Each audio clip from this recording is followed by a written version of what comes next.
Skuad PSM Makassar kedatangan pemain baru, pemain muda bertalenta yang disebut bakal menjadi bintang masa depan.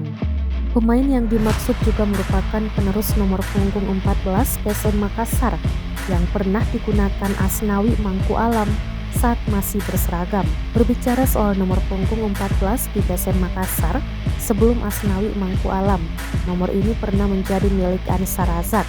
Nomor ikonik yang melekat di punggung Ansar Razak yang juga legenda PSM Makassar hingga kini tak bertuan lagi. Namun kini nomor 14 di PSM Makassar sepertinya akan menjadi milik Sultan Saki. Kapten PSM Makassar U16 dan Timnas Indonesia U16 ini bergabung di skuad senior Cuku Eja. Sultan Saki bersama dua pemain akademi PSM Makassar lainnya mengikuti latihan bersama skuad senior di lapangan Bosowa Sport Center, Makassar pada Rabu 9 November 2022 sore.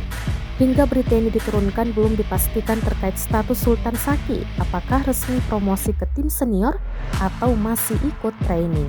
Terlebih lagi bursa transfer Liga 1 untuk paruh musim belum dibuka, tapi yang pasti Sultan Saki berpotensi promosi ke tim senior PSM Makassar. Bermain di posisi stopper, Sultan Saki kini menjadi salah satu andalan di Timnas Indonesia Junior.